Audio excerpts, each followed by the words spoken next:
Good morning, everyone. This is Doug McConnell. I am the co-founder and executive director of A-Long Swim. A-Long Swim, just a quick commercial on that.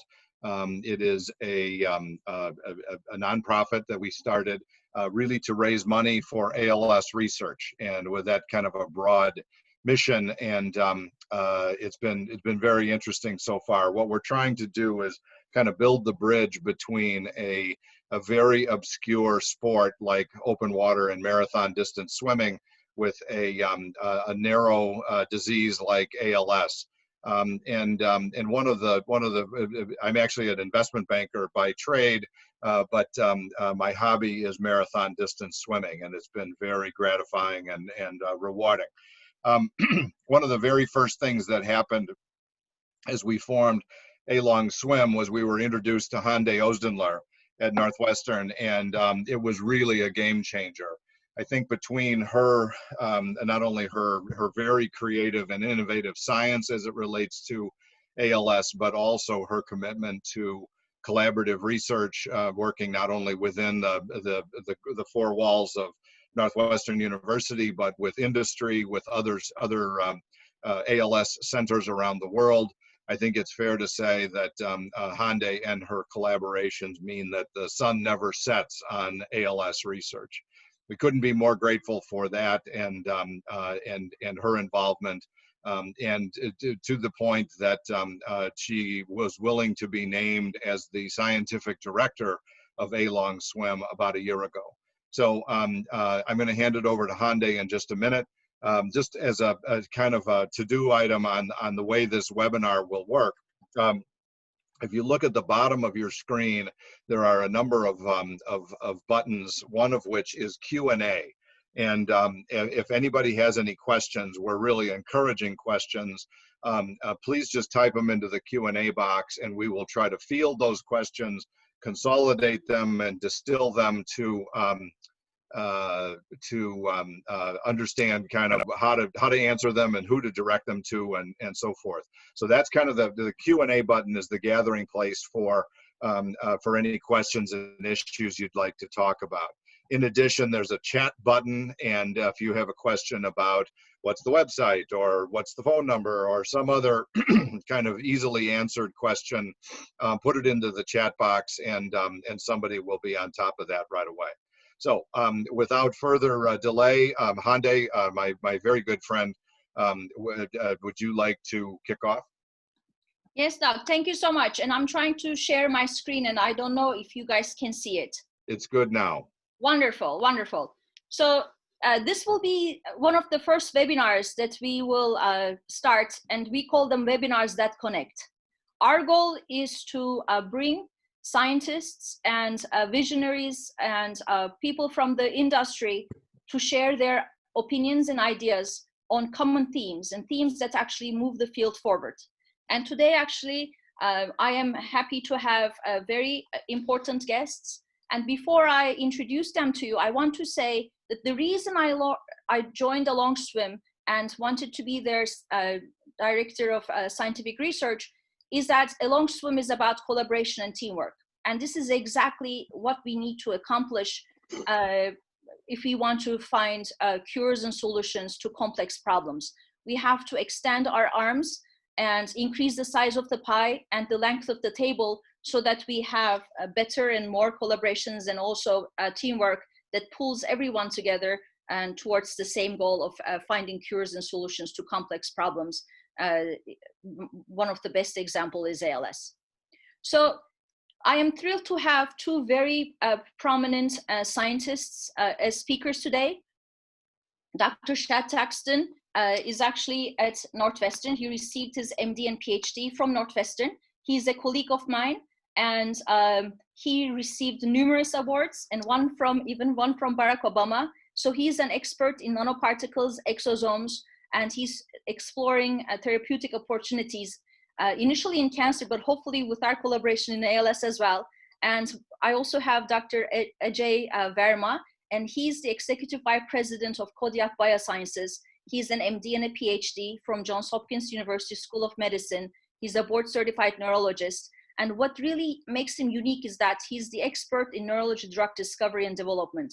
So he has both the science and the technology and the industry expertise, and I'm very happy to have him with us today.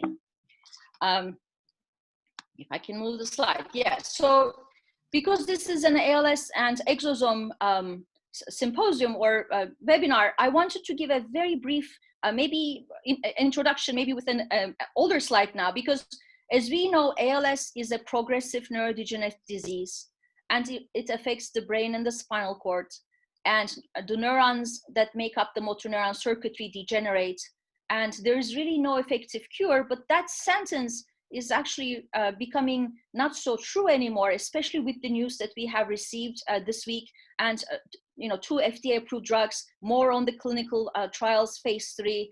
I think we are moving towards the cure, and our goal is actually to expedite that journey. And if you look at the motor neuron circuitry that degenerates in ALS patients, it has both the cortical component as well as the spinal cord component. Which means the motor neuron circuitry expands from the brain to the spinal cord.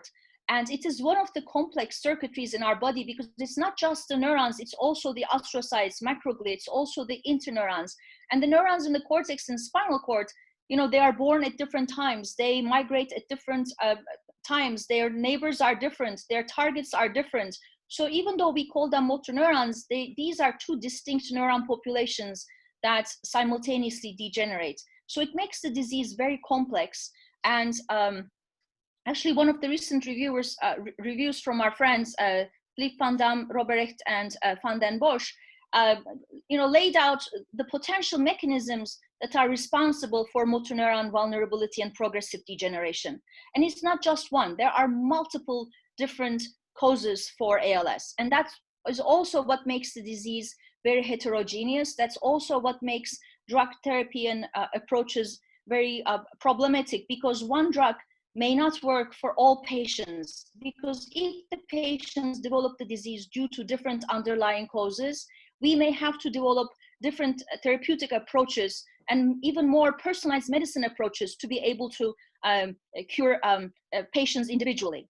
And because the system is so complex, of course, the communication becomes the key, right? Because how does the motor neurons communicate with astrocytes? How does the astrocytes communicate with macroglia? How does the upper motor neurons communicate with the lower motor neurons? How does the lower motor neurons communicate with the upper motor neurons? Because they are all within the same circuitry. They have to communicate.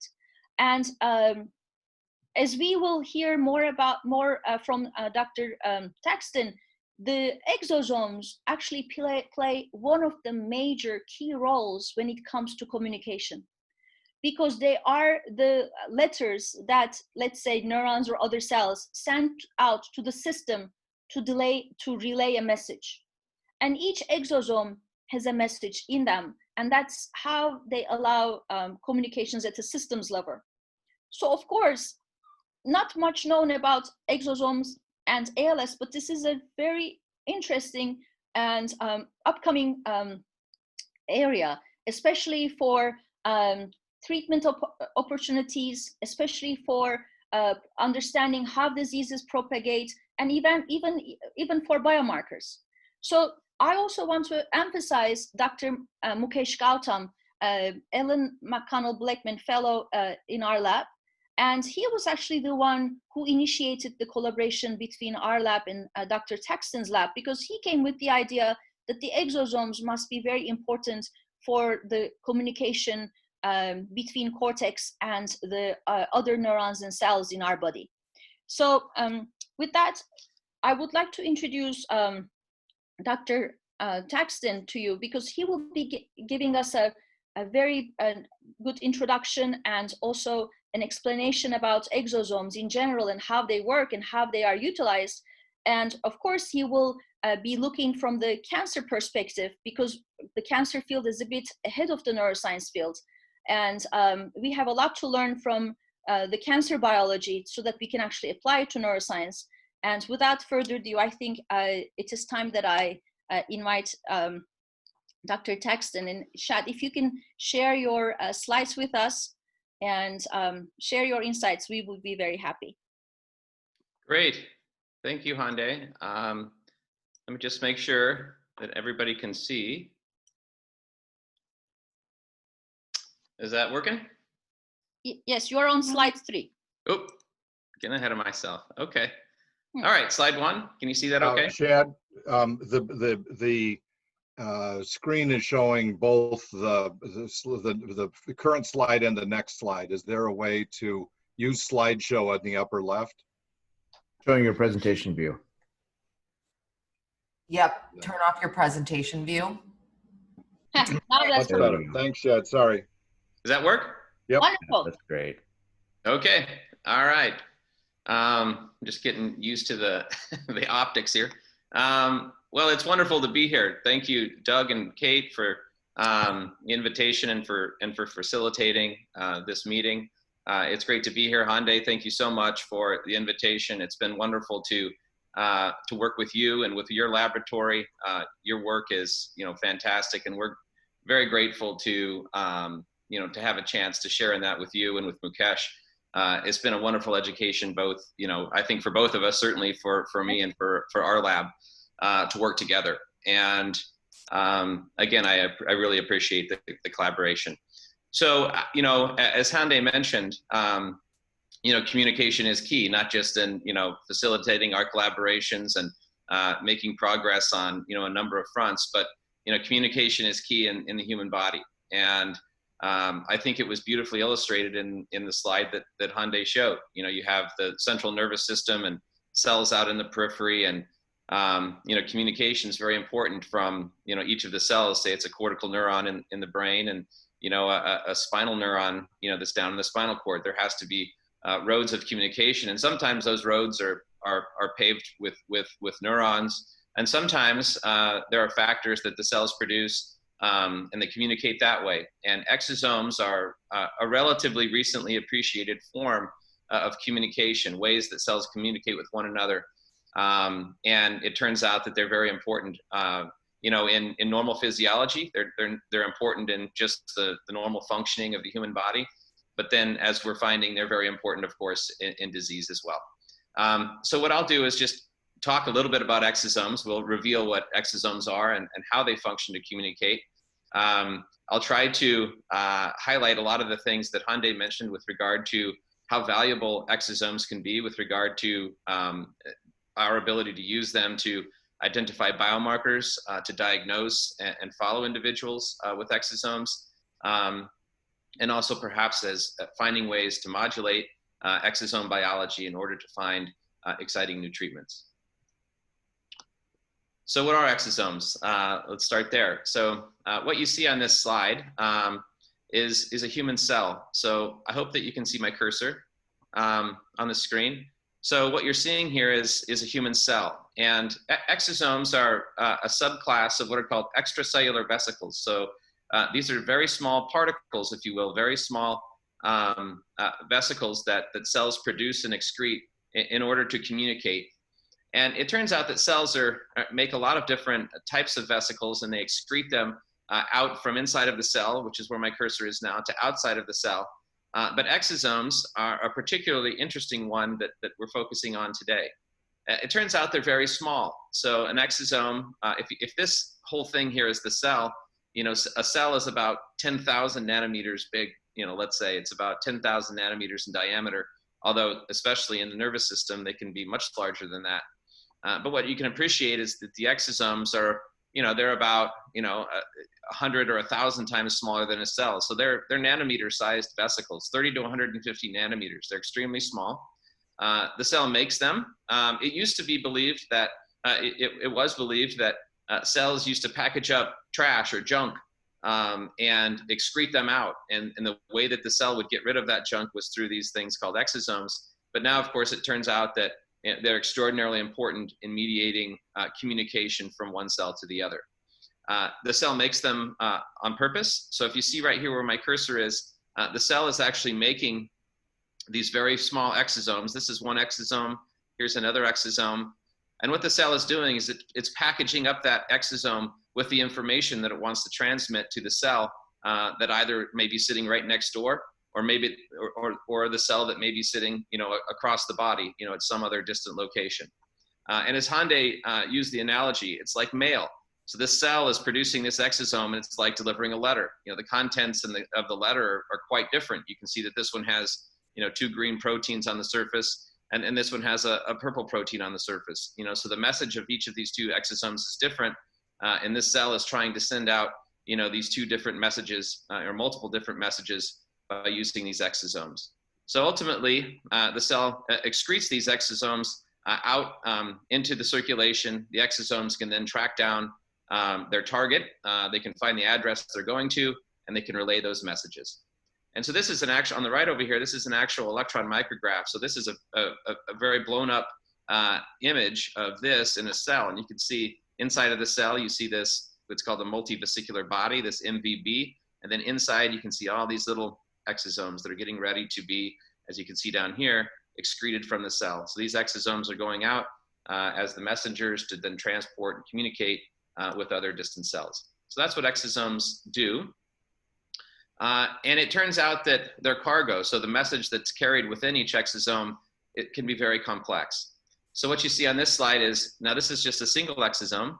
And you can see, they've decorated this with all kinds of stuff, both on the surface of the exosome.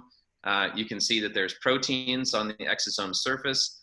You can see that inside of the exosome, there are small molecules, there are proteins, there are nucleic acids. So nucleic acids, it turns out, in many forms. One form that Hande mentioned are called microRNAs. These are small nucleic acid messages that are contained inside of these exosomes. Ultimately, the messages contained in these exosomes is quite diverse, and you can see that they can be quite powerful in the amount of information that they can carry with them and relay to other cells in the body. How do they do that? So after an exosome is secreted by, let's call it a host cell, the cell that makes the exosomes go out into the peripheral circulation, and then they're targeted, which is a very important thing about exosomes, is that they're specifically targeted to the cells that they're carrying the message to, which is very unique. And of course, if you think through that, it's a really neat way that we can start thinking about exosomes to understand how they target specific sites and maybe how to manipulate that. Once they get to their target site, there's a few different ways that they can communicate their message. The exosome can just bind to the surface. This is the host cell here, or excuse me, I'm sorry, this is the recipient cell here. So the exosome's been secreted, and it can bind to the surface of the recipient cell here and signal to that cell. It can actually fuse with the recipient cell, and all of those contents that I showed you on the last slide, all that information can be dumped into the recipient cell to begin manipulating it in a specific way. And then as a third mechanism, the exosome can actually be taken up, all the way inside of the recipient cell, whereby the messages contained within the exosome can then impart specific function in the recipient cell. So you can see there's a whole host of different ways that exosomes secreted from one cell can communicate with the target cell, and that message can be quite complex. So as Hande mentioned, we bring a lot of our background research from the field of cancer, and so this is just kind of a circuit of ways that people believe that exosomes can communicate. In this case, in cancer, and in fact can facilitate the spread of cancer. So in this simple example, you have a primary tumor. I'm in the Department of Urology at Northwestern. We're interested in prostate cancer, for instance. Let's say this is a prostate cancer, a prostate tumor. One of the things that can happen, unfortunately, in individuals with prostate cancer is that prostate cancer can spread to distant sites, for instance, into the bone. And what we found is that extracellular vesicles, the exosomes that we're talking about, can actually facilitate the spread of a primary tumor, of a cancer in the prostate, facilitate its spread into the bone. And the way that it does that is that the tumor begins to produce these exosomes that have specific messages. And they're conditioning, in fact, they're sending messages to the bone marrow to condition the bone marrow to be receptive to cancer cells that can break off from the primary tumor and then ultimately move into the bone and then find a hospitable environment in the bone marrow and in the bone to metastasize and spread to. And all of that is facilitated by these exosomes that are messengers being sent out from the primary tumor, in this case from the prostate, to the bone, to make sure that the bone, the tumor is making sure that the bone environment is hospitable to the receipt of the prostate cancer cells, and ultimately, they form a metastasis there and can grow in the bone. And of course, that's a devastating complication for these individuals. And a lot of our research is focused on ways that we can break the communication between the primary tumor and the bone marrow in this case, so that we can shut that process down, and we can better treat and understand the disease in these patients. Let me just quickly show you. So again, we study cancer, but of course, a lot of the things that we're interested in with regard to exosome-mediated communication are directly applicable to our work with Hande and applying them to ALS. And here are some of the ways that we use to actually see and manipulate exosomes. So what you see in this slide are exosomes that we've isolated. So here we can take either a blood sample from an individual. We can take cancer cells that we grow in dishes in the lab, and we can in fact isolate the exosomes and look at them, much like I showed you a few slides ago. So here what you see are exosomes that we're looking at with an electron microscope. So it's a very powerful microscope to see these very tiny particles. And you can see that this scale bar is difficult to see, but that's 100 nanometers here. So as you can see, they're about 100 nanometers in diameter. They're very small. When they sit on the grid, they form this little cup. And you can see the membrane around them here. So anyway, you can see these, you can image them using microscopy, in this case, an electron microscope, and you can look at their size. They're about 100 nanometers. So you can actually see these things, and then in hopes of better studying them. As I mentioned, you can use that. You can look at their contents to find biomarkers. And so here, what we've done is we've looked at prostate cancer patients and people without cancer, and we've looked at the contents of their exosomes as the disease progresses. So what you can see here is that the disease progresses. The cargo, in this case, we're looking at a specific microRNA. It's one of those small snippets of nucleic acid information that are carried in exosomes. You can see that we can begin to look for those. And as you can see, as you go from left to right across both of these graphs, across the bottom, as the cancer gets worse, the amount of these two particular messages goes up inside of these exosomes. And of course, that gives us an opportunity to look for these in individuals to see, to assess the prognostic risk to that patient. The other thing that we can do, and I'll skip through this fairly quickly, is we can begin to, as I mentioned to you, we can begin to modulate the exosomes that are being secreted from the primary tumor. They're being sent out into the periphery, and they're engaging multiple different cell types. We can begin to understand the exosomes and in fact break these communication links in order to better understand and treat diseases that are the result of exosomes, or that can be facilitated by exosome communication, like cancer and also like ALS. And to show you just real quickly how profoundly powerful that can be, my lab's interested in looking at the recipient cell. So the host cell makes the exosome, secretes it out to the recipient cell, and we're looking at breaking that communication link to see whether or not you can actually treat cancer by doing that. And it turns out we invented a drug that does that very effectively. So we can actually prevent, what you're seeing here is you can prevent the uptake of exosomes into cells. So here's a normal cell. The exosomes are being taken up and turning the cell red. And if you treat it with our drug, if you look at the bottom, if you treat these same cells with our drug, you can see that there's no red in these cells, meaning the exosomes aren't being taken up by them. So that's a neat way to break this chain of communication, in this case, between a primary cancer and a cell that may facilitate metastasis, for instance, in the bone. And just to give you an image of how powerful that may be, so these are mice. These are mice with prostate cancer, and you can see that if you take these exosomes and you don't block that level of communication, all of this is an optical image of cancer in these mice. And over here, you can see that if you use a drug that we've developed to break this communication route, you can see that that's far drastic improvement in this case versus here. And in some cases, you can completely abolish the ability for these cancer cells to spread, from one area in the body to another. So that's just one example where we can begin to manipulate the communication routes in these cells in order to develop new treatments for cancer, but not just cancer, of course. We're here to talk about ALS, and the opportunities that we have to potentially modulate these communication routes to lead to better diagnostic opportunities, but more importantly, therapeutic opportunities for ALS. So I'll stop there and turn it over.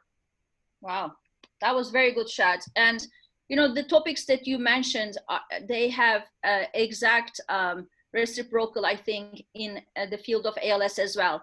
First of all, the propagation you mentioned, right? So in ALS patients, some patients develop the disease, let's say, first in the arms or first in the leg, or some patients develop first in the bulbar, right? The site of onset is very different from patient to patient.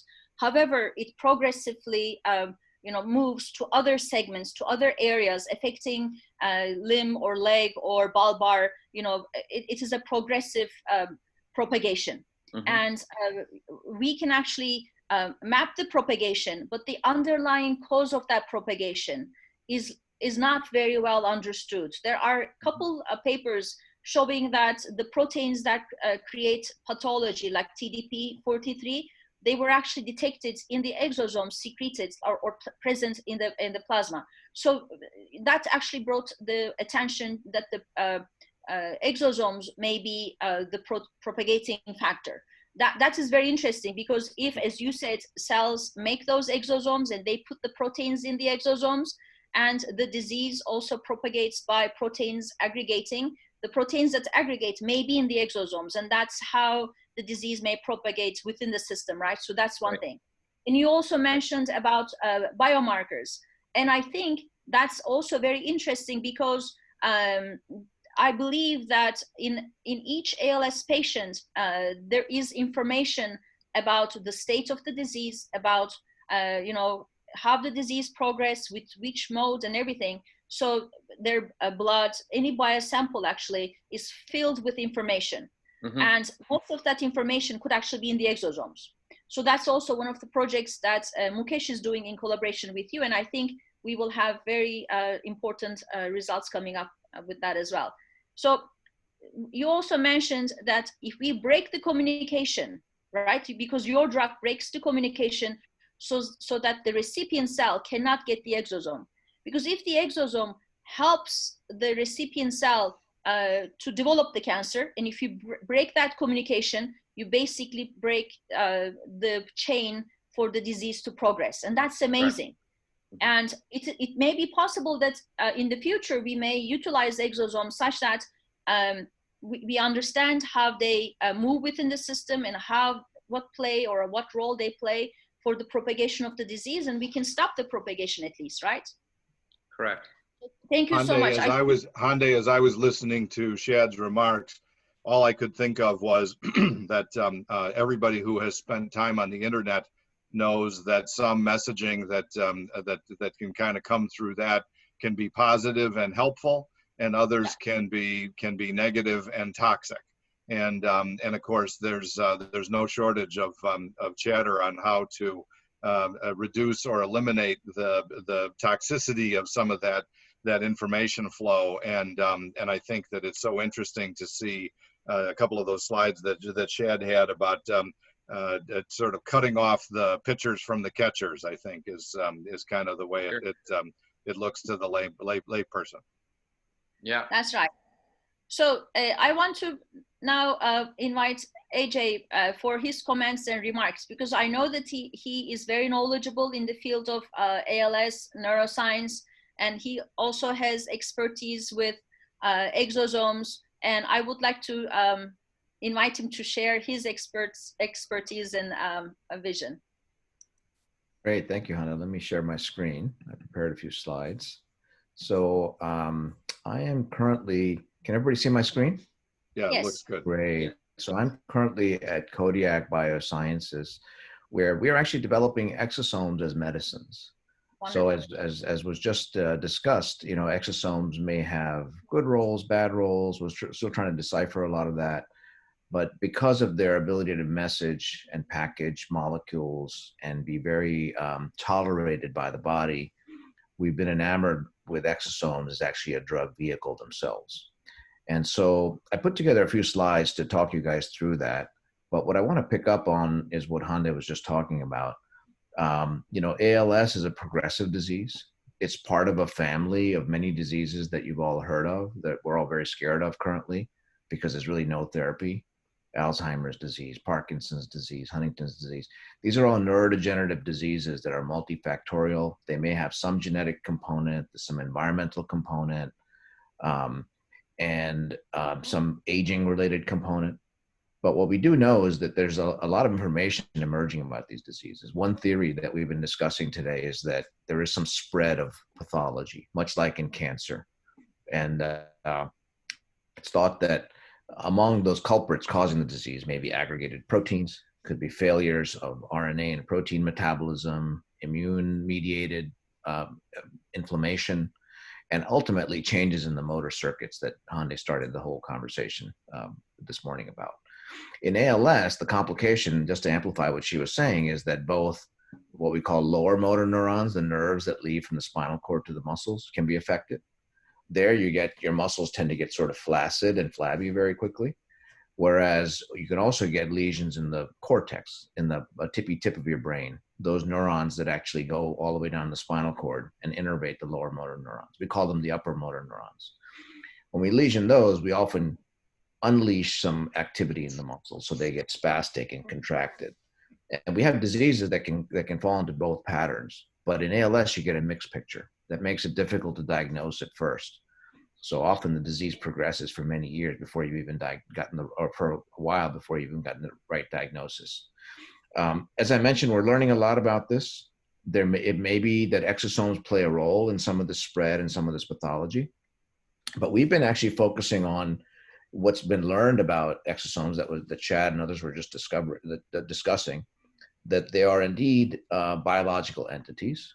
You can almost think of them as an extracellular organelle. So many cells have, as you know, nuclei, mitochondria, other organelles inside them. This seems to be an organelle, a piece of a cell that's shed from cells. And it used to be thought that it may just be, garbage material that's meant to be recycled, but more and more data is emerging, as was discussed, that they actually may be a sort of a messaging system of the body. They can package messages. The surface of the exosomes can have sort of magic addresses on them, zip codes and addresses that allows them to go to different organs and cells and interact with them. And we set out to actually use that aspect to make drugs. So what we started with was taking a very FDA-friendly and well-known cell line where many drug products have been made from. And this is me now transitioning into how to take the science and turn it into real drugs that reach the market and reach patients. So the approach we've taken is to engineer cells to make the type of exosomes we want. And we've spent about 4 or 5 years getting that engineering down, getting the manufacturing down, and are now able to combine a whole bunch of different types of drugs, small molecules, antibodies, RNA drugs, gene therapy vectors into the exosomes and use their capabilities to help us deliver the drugs better and maybe even deliver multiple combinations of drugs, because ultimately there's multiple processes happening in diseases. And what we're taking advantage of, as was discussed, is this ability of exosomes to interact with cells and signal just by touching them with their membrane and activating certain receptors, but also, as Shad was mentioning, their ability to be taken up by other cells and deliver their payload intracellularly. Now, the way we've done this is we've taken those exosomes that Shad was showing you pictures of, and on the left there is just this membrane is a membrane of one of those exosomes. So those little bubbles, if you will, this is the membrane. We found certain unique proteins that are super highly expressed in exosomes. We got some patents on them, and we use those as sort of scaffolds, if you will, to engineer onto. So using those as footholds, we can engineer the cells to attach things to those proteins so that we can display whatever we want on the outside of an exosome or on the inside of an exosome. And without going into details about this, we've got this down. It's very straightforward now. And we can put all kinds of things on the inside of exosomes, including little viral particles that could have gene therapy messages, antibodies to help direct the exosomes, various proteins and cytokines. We can also, once we've purified the exosomes, further load them with small molecules, nucleic acids, and so on. So we've got the sort of the Frankenstein laboratory, worked out. We can engineer these things with whatever we want. Now and we took a long time to do that because our company is made up of a lot of veteran drug developers. I've spent a lot of time at, Merck, Novartis, Biogen. And so we know what it takes to make a drug. And this is a different tact than what you might see with some other exosome research, where exosomes derived from stem cells, exosomes derived from some patient source given to another. There may be some phenomena there that's some very cool science, but we don't know the specifics of those exosomes. So you really, to be a drug developer, you have to know everything about your drug, particularly with the regulated environment that we have today.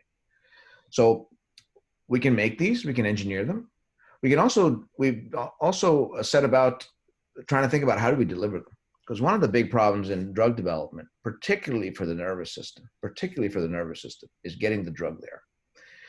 It's behind this ivory tower that we call the blood-brain barrier. You guys have probably heard of that. It's for a good reason. You got to protect your brain, so a lot of stuff is kept out. But we do want things to get in for therapeutically. And with the recent news that you guys have seen, but Hande was alluding to, with some of the advances that have been made with antisense therapies, gene therapies, and so on. In fact, that was the rate limiting thing. We had the science for a long time. And the innovation that it took was actually giving it right into the cerebrospinal fluid, around the spinal cord and the brain. So dosing it into the right compartment has actually been a key part of the success of antisense molecules like you guys read about recently, or AAV gene therapy and so on. And that's one of the approaches we're taking with exosomes, putting them right into the compartment. We're also working on ways to get them into the brain through the blood.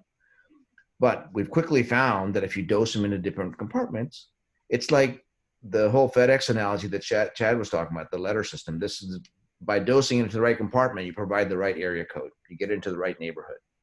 Then with the addressing that you put on the exosomes, that's really the home address where you deliver right to the doorstep of the various cell types. And we've done that.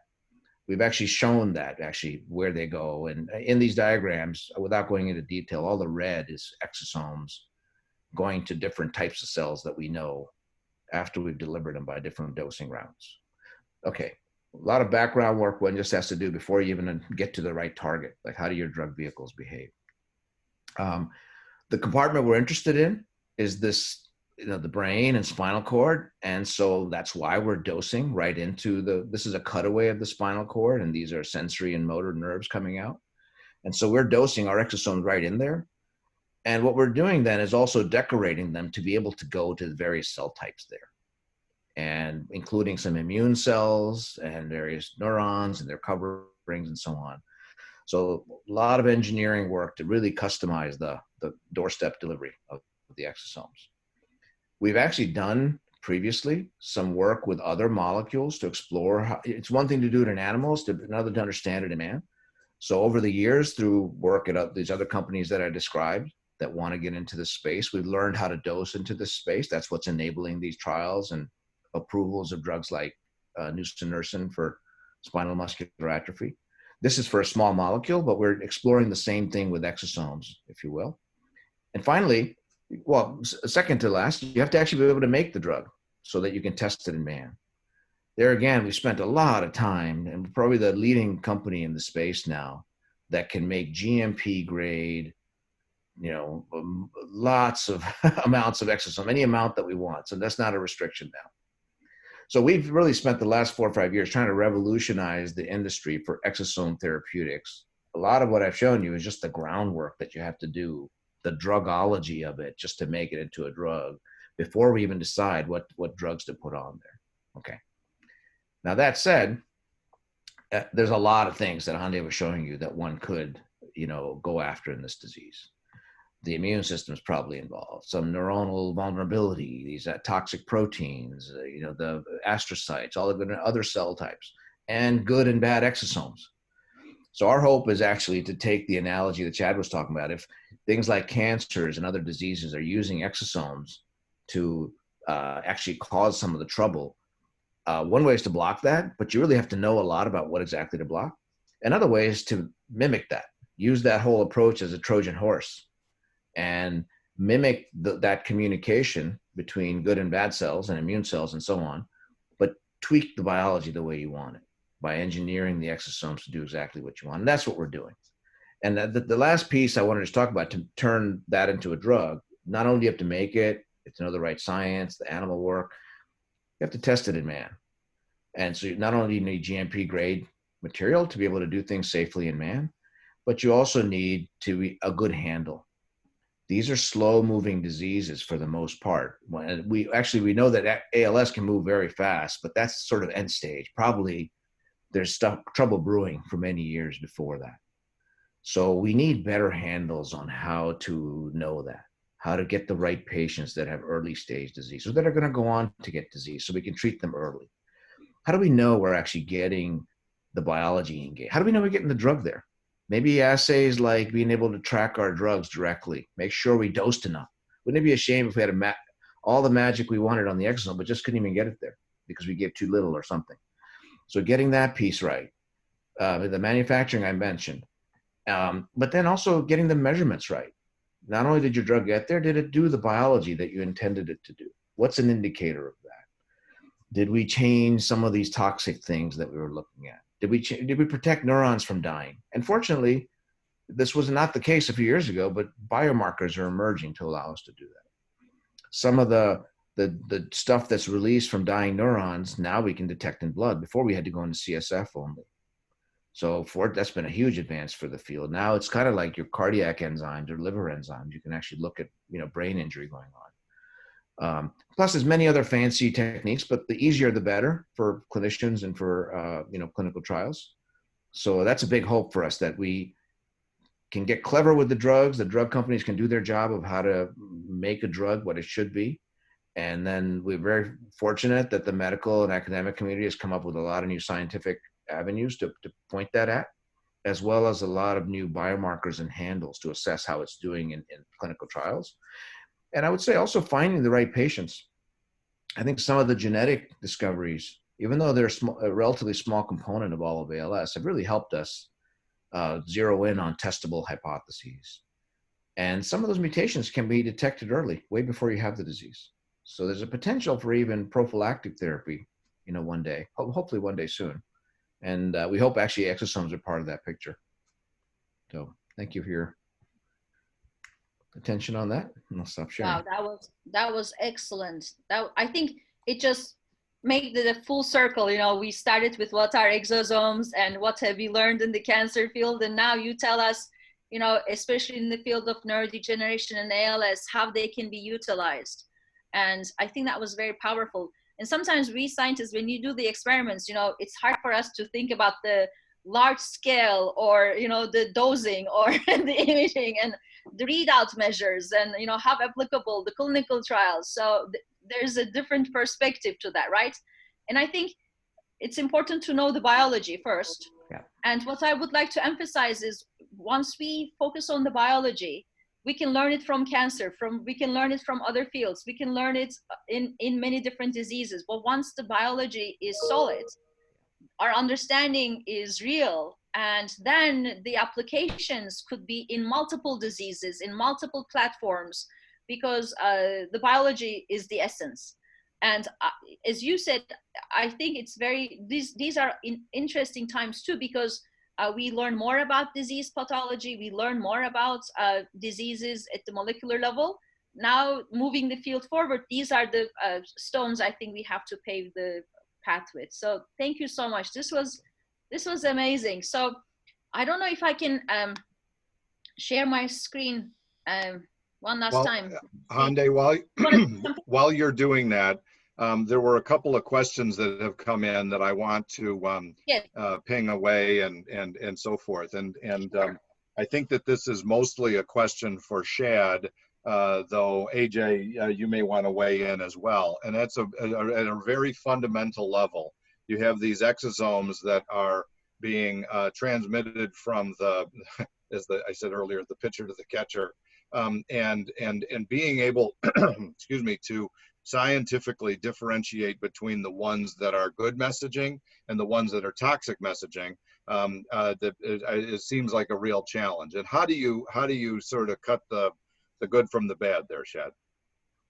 So that is a huge challenge, and it's a very difficult thing to do. It's in fact one of the, I think as has been alluded to, it's one of the holy grails of figuring out, the good messages from the bad messages. Is one of the holy grails in this whole exosome field. So and there's a lot of different ways that we can approach it. One of the ways is you take individuals without ALS and then individuals with ALS, and then you isolate exosomes from them, and then you begin to look at the differences. You begin to look at the differences that are contained in those different individuals in the exosomes from those different individuals. And it turns, that might be something, it seems like that would be simple and that should reveal everything, but unfortunately, the exosomes are very complex. And so oftentimes what happens is we have to couple the information that we get from humans. We have to couple it from, to information that we're obtaining from, for instance, some of the animal models that we study in the laboratory. Animals that we know do not have, ALS or an ALS phenotype, and animals that we know will get one. And then, beginning to understand the exosomes, from each of those different models, comparing them against each other, and then trying to understand, what are the elements of those exosomes that make them bad, right? That make them different from, the good messages, different from the bad messages. And so it's a complex challenge. It really is a holy grail, as was alluded to by both Hande and Ajay, and something that we're very interested in doing. And I'll close the answer. I'd love to hear from Hande and Ajay as well, by saying that we have a long way to go, but I think we're getting better at comparing the cargo between and using human patients, individuals with and without ALS, and also using these animal models to begin to tease out what are the specific messages that differentiate a good exosome or a good message from a bad one. Yeah. So I can say a few words. For example, in our hands, we find that diseases that develop due to different underlying causes, they all send out exosomes. The disease cortical cells or upper motor neurons, they all send out exosomes. But when you do proteomics to those exosomes, their cargo is different. So I think the message is a bit different, and I think that gives them a signature. So there is one message that there is neurodegeneration going on, but there is a subtle difference that distinguishes between the underlying factors. So that's why doing a proteomic approach to the exosomes secreted begins to reveal, what they have written in that letter, because they all send a letter, but as you said, the message is different. So the difference in that message will help us also understand the underlying cause for disease pathology and how they propagate the disease. The other thing I want to say is that exosomes are not always good or are not always bad.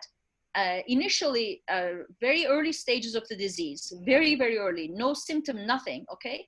The exosomes that are secreted actually, we think, have a message that is more protective, that is more of a warning sign. But as the disease progresses and it is towards the end stage that it is destruction phase, then the exosomes actually more detrimental, because the message that is sent also depends on which time frame you are within the disease. So it may also, these exosomes therefore may also help us reveal an early detection marker, not just a biomarker, but an early detection marker that they may, the identity of the proteins in the exosomes may be revealing about which patient is going to develop the disease at what time frame and and by which mechanism. So, as you know, we are actively working on that, both using mouse models and blood collected from different ALS patients. So, the answer would be hopefully out there soon, and that's very revealing. Would you like to add, Ajay? Sure. I think the jury's out. There's a lot of science still to be learned, as you're hearing from our scientists. But there's also a lot known about biology of ALS now, and the pathobiology. Yes.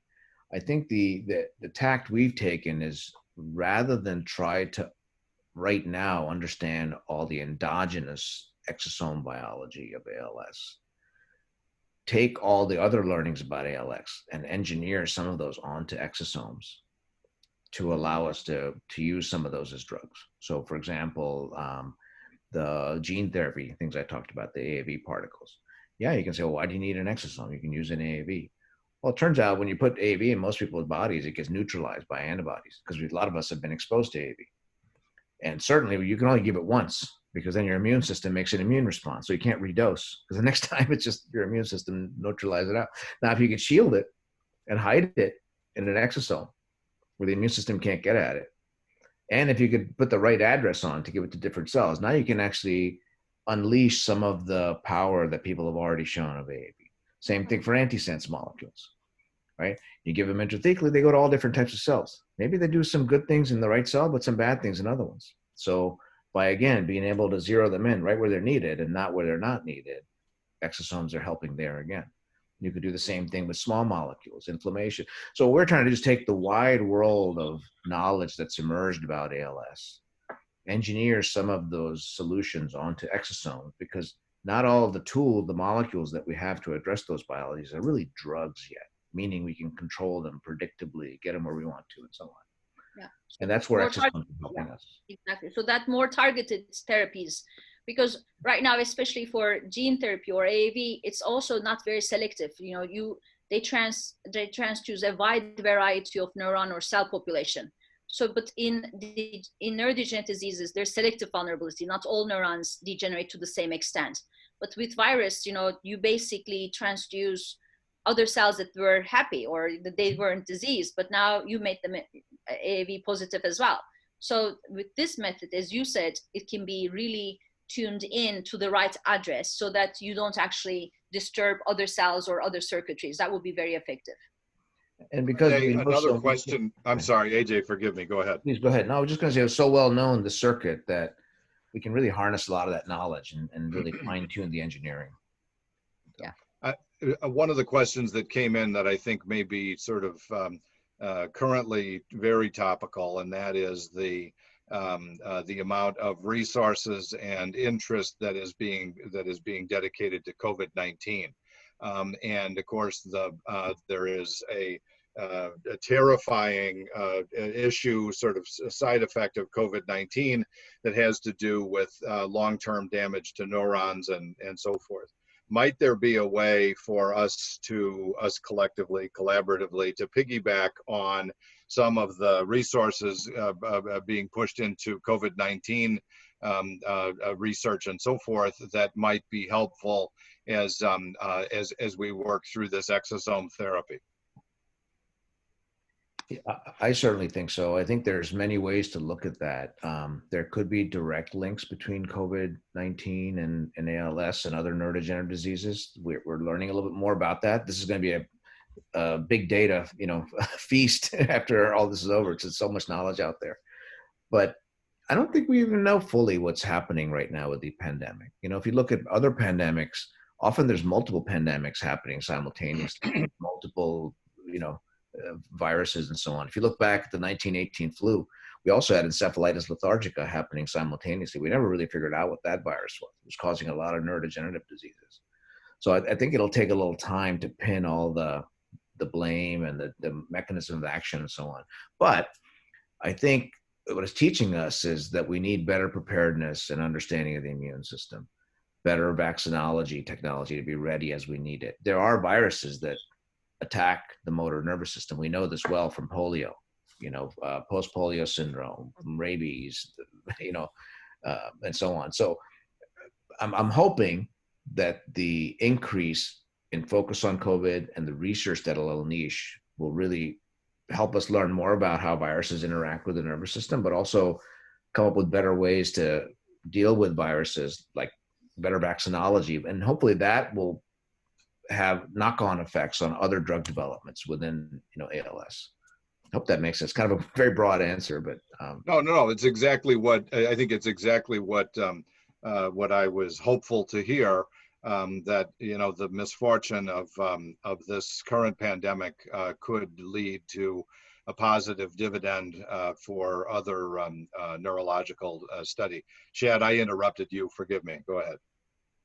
No, I do. I would just, I would just agree. I mean, I think what the the pandemic is revealing is that, the mechanism, or mechanisms that, the coronavirus is engaging, and, the differences in the responses of individuals to, the infection with the coronavirus, and then the immune system's response, and the differences that you see across individuals, is fascinating. And, as Ajay said, we're just really skimming the surface on really understanding exactly what's going on. And I think it highlights the fact that, we have a lot of work to do to put together all of the information and everything that we're seeing, putting that all together, and then beginning to understand and beginning to attack the questions that will ultimately result from that, and be able to begin to unravel what's going on. I think it's a very interesting time, and I think, the answers are going to be, forthcoming, and I'm excited to be a part of it. I'm sure everyone is. And it'll be very revealing from the standpoint of viral infection. It'll be very important from the standpoint of inflammation generally and how it affects the nervous system. I mean, I think, the knowledge that we'll gain will be profound, and, we'll see how it goes. I'm excited to be part of it. Further to that, Shad, while you're discussing that, between the compounds that Northwestern, and I suppose Codiak as well, have delivered to the market, specifically with respect to oncology and, in your case, prostate cancer and so forth, are there exosome-oriented pharmaceuticals that are in the market and approved, and might there be some crossover that could be looked at with ALS? Well, I can comment on the exosome, therapeutic world. We're among a cadre of companies that are trying to bring this new platform for the first time, actually. So there aren't any approved, like FDA approved drugs yet. And there's two camps there. There's sort of these natural exosomes that are derived from stem cells and so on, where we don't really know what's on them, versus the R type, which is highly engineered and so on. We're kind of the leader in that side. But several are in the clinic. There's a couple of the naturally derived, as I mentioned, will be in the clinic later this year in cancer. So it's early days, but we hope it'll move fast, actually. So I don't think there's any approved yet. Okay. But close, hopefully, in a few years. I think I speak on behalf of everybody who's on the phone that neither of you guys step off a curb and have anything happen to you, because we sure hope you keep working together. I know there are a couple of other questions that are coming in. Hande, do you want to start to sort of conclude a bit, and were there other remarks you wanted to make? Yes, I had a couple other remarks, if possible. And I think I want to thank also the Along Swim for allowing us to bring teams together and to support team effort and collaborations. And I think I'm gonna invite people to become a member to Along Swim on their Facebook side or on Twitter. Please follow them. And here I show Doug's and Kate's email addresses. And please follow our research in the Ozdinler lab at Northwestern. I'm at the Department of Neurology. And on Twitter, you can find me at Dr. Ozdinler, and my email address with Along Swim. So this will conclude our scientific webinar, and our hope is to have more webinars like this, webinars that connect, so that we initiate new discussions and bring a new insight into how to blend a different expertise so that we move the field forward. And I would like to thank everyone who attended today. And hopefully the presentation will be also on our YouTube channel. Please become a member, and please support collaborative research. And I thank you very much, and I thank Doug. So I don't know, Doug, if you would like to make closing remarks. Well, I will, and they're very gracious, Hande. In addition to that, we had an awful lot of people who dialed in today, for which we are so grateful. And I think in an effort to really improve and fine tune the quality and the utility of these webinars, we're planning to send a survey out to the people who had registered, just to make sure that we can really hone in on what it is that people are most interested in, what is most relevant in this fast moving world. I think the fact that we had a good question about any applicability with COVID-19 research is potentially brilliant, and so forth. As I've said to a number of people, as all these different disease forms kind of overlap with one another, if ALS ends up, we find if the world finds a cure for ALS because it is an adjunct or a spin-off of something else, that's just fine with us. So it doesn't, if it's a come along, that would be just fine. So we keep up the good work, and again, Ajay, Shad, Hande, of course, thank you so much for joining us and so forth. This was really terrific. Thank you very, very much. Thank you so much. Thank you all so much. Thank you, Shad. Thank you, Ajay. Thank you so much. Thank you. Thank you, everyone.